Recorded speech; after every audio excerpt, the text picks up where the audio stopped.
So recently, Merck Animal Health teamed up with Kansas State University and Superior Livestock Auction to evaluate Superior's auction data. What types of things were you looking at within that data? Through that database, they broke it down and just really looked at the type of animals, whether it be frame, the flesh that's on them, the breed of animals. They broke it down as far as the regions that they sold in, but really what they're looking at is through the database and as we evaluate those sales through Superior Livestock, what things are buyers looking for in the cattle that they see as value add? What things do they see that they may not be as willing to pay extra for?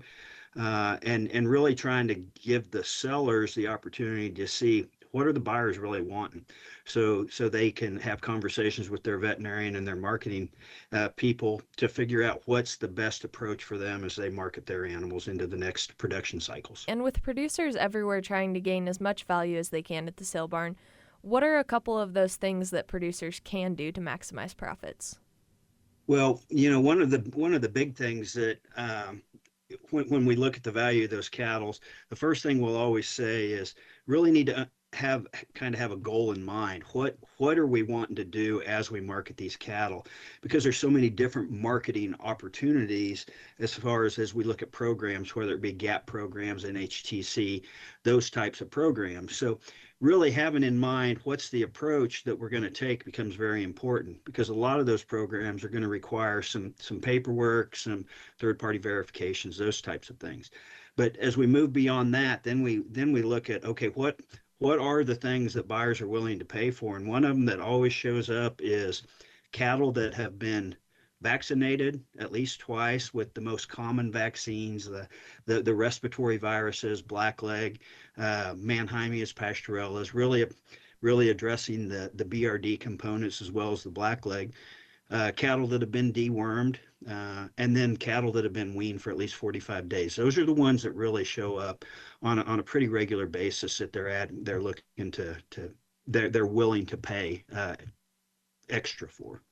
How important is it to have a uniform group of cattle at the sale barn? Uniformity is very, very important as we look at, as we break down the information.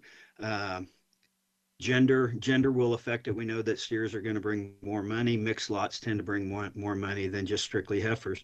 But uniformity becomes very, very important. So one of those conversations to have with your veterinarians and your animal health providers is, what do we need to do to get that uniformity? And the way we do that is try to get as many cows bred as we possibly can in that first cycle and keep the size of that animal. In this particular data set from the Superior Livestock sales, there was about 900,000 head represented in about 7,600 lots of cattle. They averaged about 571 pounds, and last in this data set, the national average on those cattle was about $2.63 before we start putting ads on them. Based on this data, are implants at the cow-calf stage worth the extra input dollars? Oh, that's a great question. You bet they are, and it goes back to how do we want to market those animals? As we look at this data set, there was the majority of cattle that sold through these sales sold in a they sold in a program that did not basically ban the use of growth promoting implants. So with that being said, keeping your end goal in mind, how you want to market those cattle, we really need to see what is the benefit of the marketing program, and then compare that back to what about using growth implants. So when we think about utilizing a growth promoting implant in this suckling age calf, data would show very consistently that on the average, we're going to see about a 23-pound advantage. So 23 pounds on this data set, that really would end up being about $59 per head if we implanted those cattle over if we didn't implant those cattle at that 263 per pound price. If we look at the NHTC side on this one, in this data set, the NHTC advantage was about $37. So it really boils down to, are you going to market those animals? Are you going to sell them into a program?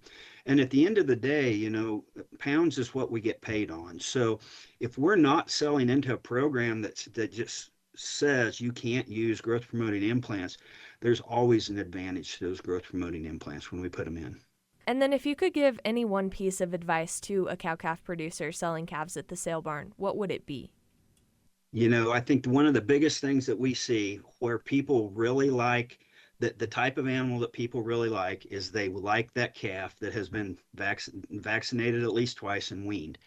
It doesn't fit into everybody's programs, and we understand that.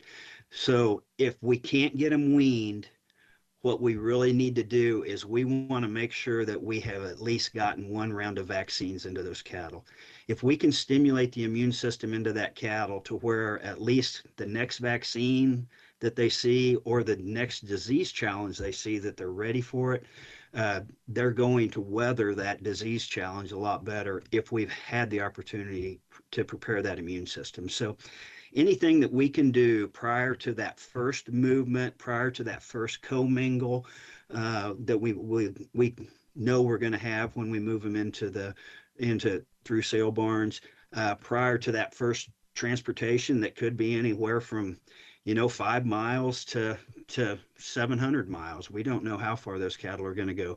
Anything that we can do to prepare them for that move is just setting that calf up for a much better chance of success as we move them through the production cycle. So anything that we can do in that early time frame through vaccinations, through dewormings, to prepare that animal is going to be a benefit for everybody within the industry. Definitely. Well, thank you very much for speaking with me.